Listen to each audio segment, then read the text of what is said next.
Imaw, nasaan tayo? Ibig mong makilala kung sinong iba pang mga bathala, hindi ba? Ito, Cassiopeia. Pagmasdan mo. Noong panahon ng paglalang sa Encantadia, may mga iba pang bathala na kasama sina Emre. Isa sa kanila si Keros, na mas piniling lumayo dahil itinaboy siya sa Encantadia. Kaya tanging sina Arde, Emre at Ether lamang ang naiwan dito. Kung ganun, paano siya natagpuan ni na Ether? Yan din ang tanong sa aking isipan, Cassiopeia. At kung bakit nakiisa kina Arde at Ether si Keros na lusubin ng Devas. Gayong ayon sa aking mga sinaunang ninuno, ay magkakaibigan si Keros at si Emre. Si Keros. Sino si Keros, Bataluman? Isa rin sa mga bathala na aming nakasama nung una kaming makarating sa lupain ito. Ngunit hindi gaya namin, pinili ni Keros na manirahan sa isang isla na nakahiwalay sa Encantadia, kung saan namuhay siyang mag-isa upang wala siyang masaktan. Sapagkat siya ang bathala ng pagkawasak, walang kakayahan si Keros makapaglikha. Ang tanging nagagawa lamang niya ay sumira.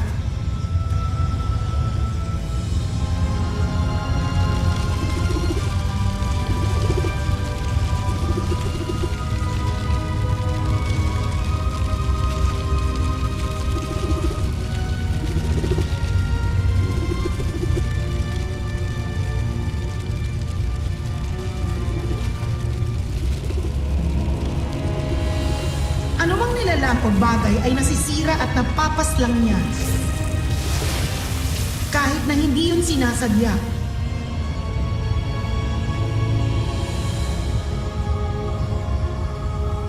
Ano pa't naging malungkot ang buhay ni Keros? Lungkot na aming sinamantalan.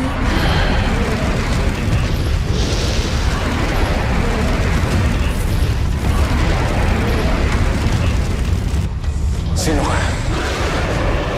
Hindi mo na nga ako makikilala pagkat may sumumpa sa akin upang maging ganito ang aking wangis.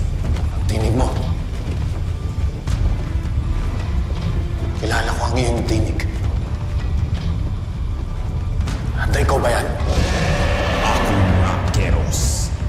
Matagal ka naming hinanap. Nandito ka lang pala sa maliit na islang ito. Tagal niyo na akong hinahanap. Sino kasama mo?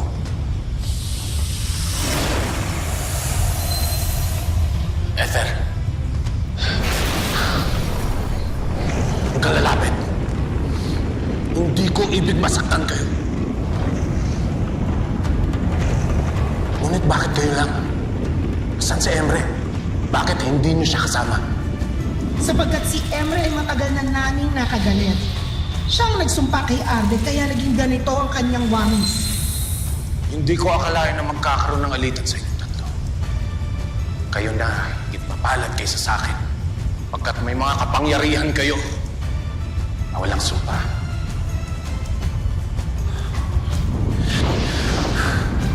Hindi kaya ko! Kaya ako napilitan manirahan dito mag-isa. Kaya nga kami narito para tulungan ka na mapalitan ng kapangyarihang taglay mo nang gaya namin ay makalikha ka rin ng mga nilalang ng mga lupain.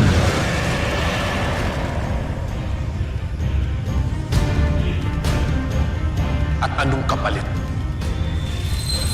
Tulungan mo kaming talunin si Emre. Kaya nagawa naming agawin ng Devas ay dahil sa kabaligtaran ng kapangyarihan ni Emre, ang kapangyarihan ni Keros. Kaya napakapalad namin ni Arde sapagkat pumayag si Keros sa aming pakiusap sa kanya. Ano man ang naging usapan ni na Ether, Arde at Keros, ay hindi na natin malalaman pa kaya isalaysay mo na sa amin kung paano nila natalo ang Devas, Khalil. Mag-isa ang batalang Keros nung dumating siya sa Devas. Ang buong akala naman ay pumaroon siya bilang kaibigan. Kaya malugod itong tinanggap ng batalang Emre. na hindi batid ang dala nitong kataksilan. Mahal na Emre, meron kayong panauhin.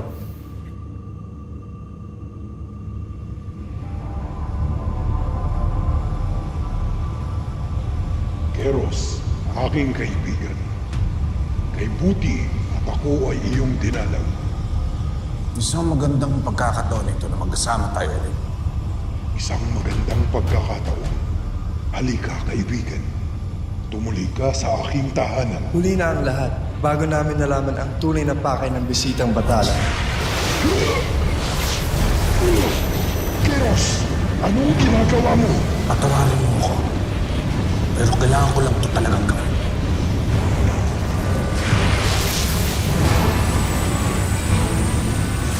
Buti na lamang at hindi napaslang si Emre.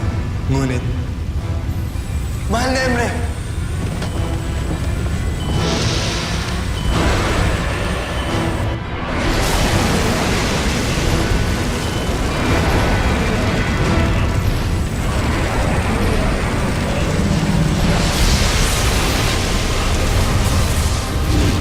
Wala nang nakakaalam kung nasaan ngayon si Emre. Hindi ko na alam kung ano na ang nangyayari sa kanya.